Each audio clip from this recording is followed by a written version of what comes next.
محفل کی رونق اور اس محفل کا روحانی فیضان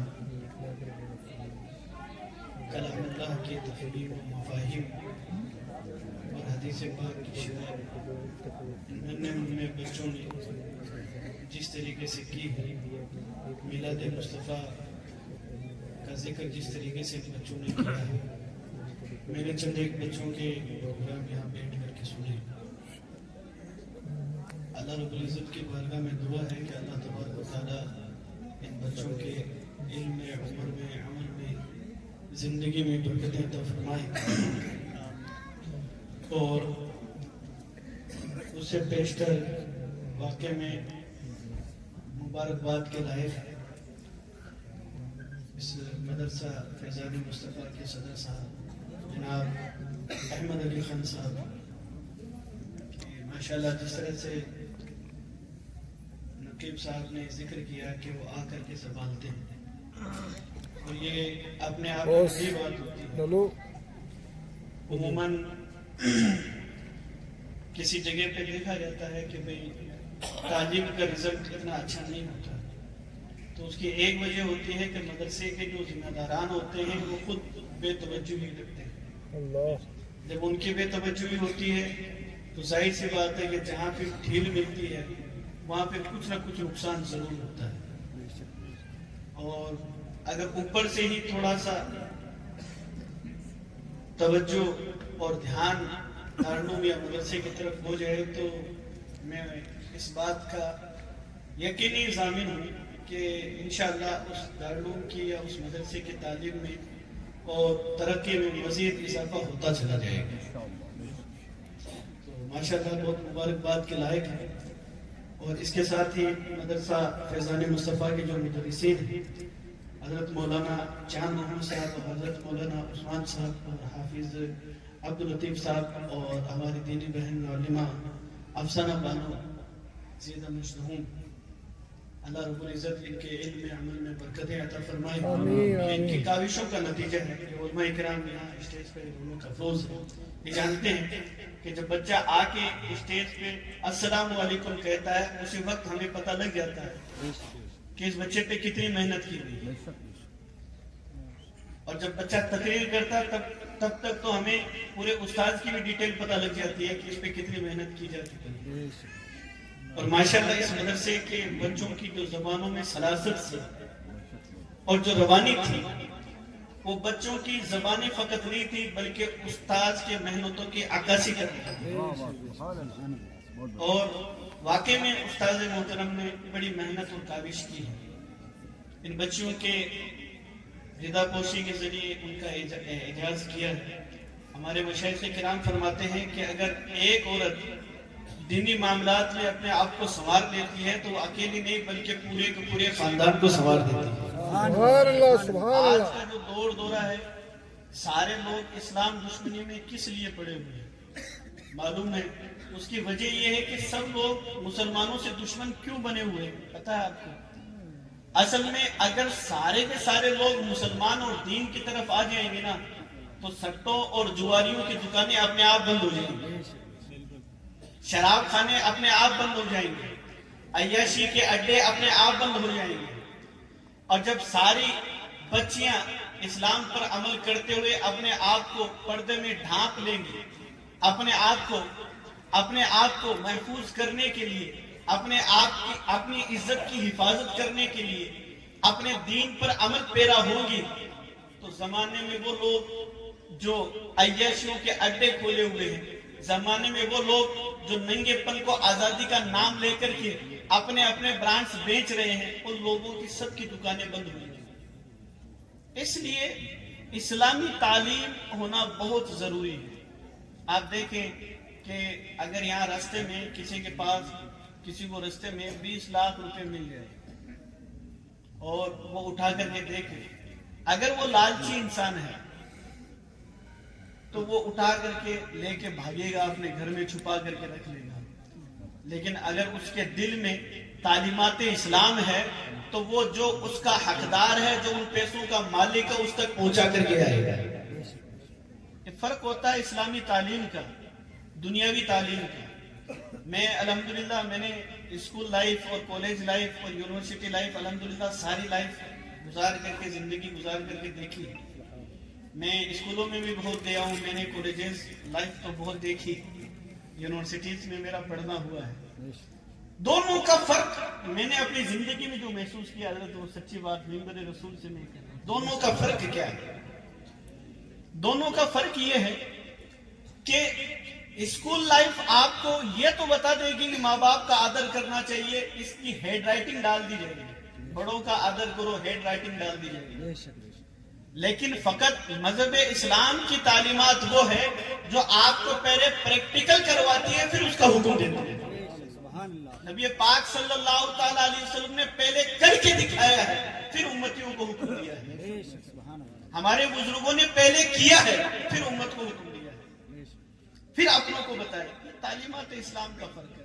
ورنہ سوچیں ایک ڈاکٹر ہے, وہ اگر چاہیں تو مریضوں سے جھوٹ بول کر کے اور رپورٹس کے نام پر, جیسا آج کل ہوتا بھی آیا ہے, آپ ہاسپٹلوں میں جائیں تو ایک غریب اپنی جیب میں جھانک کر کے دیکھتا ہے کہ میں ہاسپٹل جا تو رہا ہوں لیکن میری جیب میں کچھ ہے کہ نہیں ہے.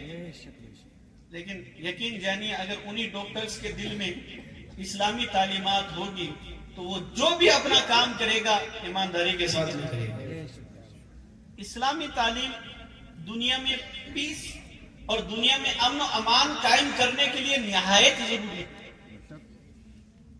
ہر وہ انسان جو بے ایمانی کا راستہ اختیار کرنا چاہتا ہے, جس کے نظر و فکر میں, جس کی سوچ میں صرف اور صرف پیسہ ہی سب کچھ ہے, ایسے شخص کو آپ ایک بار تعلیم اسلام لے کر کے دیکھیں, انشاءاللہ تبارک و تعالی دنیا اس کی نظر میں یوں ہو جائے گی جیسے کہ مچھر ہو, جیسے کہ کوئی مردار بکری. کیوں؟ کیونکہ تعلیمات اسلام ہمیں دنیا سے دور کرتی ہے اور خدا سے قریب کرتی ہے.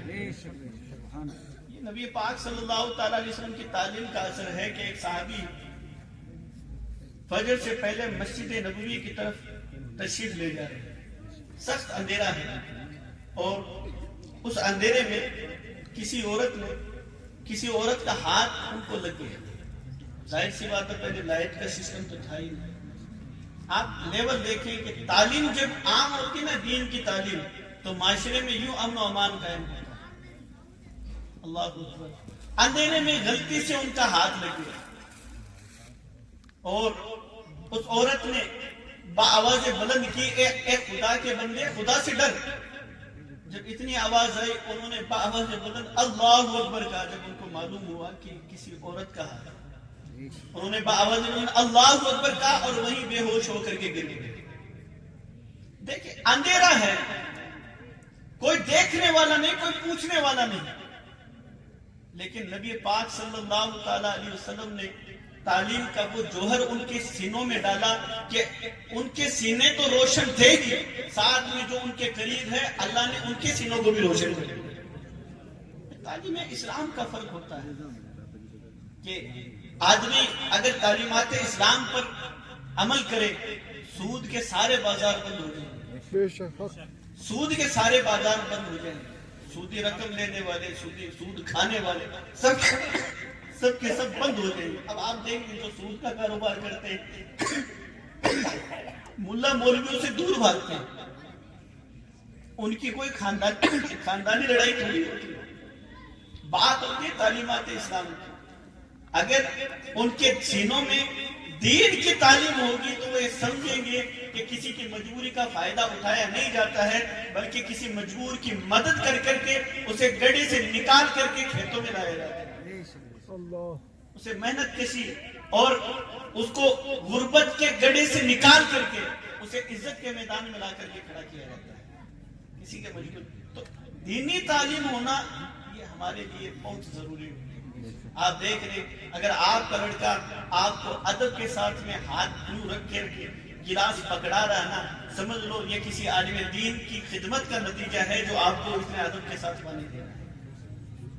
آپ کا لڑکا اگر آپ کے سامنے ہاتھ باندھ کر کے کھڑا ہوا ہے, اس کی آنکھیں نیچی ہیں, مؤدب اپنے باپ کے سامنے کھڑا ہوا ہے, تو یہ جو علماء جو ہمارے یہاں مدرسوں میں خدمت انجام دیتے ہیں، جن کو شاید صبح شام ہم لوگ گالیاں دیتے ہیں، یہ علماء کرام کی دی ہوئی تعلیم کا نتیجہ ہوتا ہے۔ یہ دن بھر ہم سے گالیاں سنتے ہیں، ہم سے ڈانٹ ڈپٹ سنتے ہیں، پھر بھی ہمارے بچوں کو ایسا بناتے ہیں کہ اس کے ذہن و فکر میں یہ ہوتا ہے کہ اگر میں اپنی والدہ کے قدم چوم لوں گا تو مجھے جنت کا چومنے کا ثواب ملے گا، میری والدہ کے قدموں میں جنت ہے۔ میں اگر میرے اپنے والد کو راضی کر لوں گا، یہ وہ علماء کرام، وہ مدرسین کرام اپنے ہمارے ان بچوں کو سکھاتے ہیں، جن کو شاید ہم لوگ ہماری نظروں میں وہ بہت چھوٹے ہوتے ہیں، لیکن حقیقت میں یہ دین کے یہ وہ خادم ہیں جنہوں نے ہمارے پریوار، ہمارے گھروں تک کو بچا رکھا ہے۔ دینی تعلیم ہونا اشد ضروری ہے۔ ایسا نہیں ہے کہ میں کسی دنیاوی تعلیم کے خلاف ہوں، نہیں، ایسا کچھ بھی نہیں ہے، بلکہ دنیاوی تعلیم تو میں تو خود پی ایم ٹی کا ایگزام دے رہا تھا، پھر حضرت والد محترم نے یہ کہا کہ بیٹا ہم لوگ نا پیسے کمانے کے لیے نہیں ہیں، مجھے پیسے کمانے والا بیٹا چاہیے ہوتا تو میں تجھے کچھ اور بھی بنا سکتا تھا، لیکن ہمارا کام پیسہ کمانا نہیں ہے بیٹا، ہمارا کام دین کی خدمت کرنا ہے۔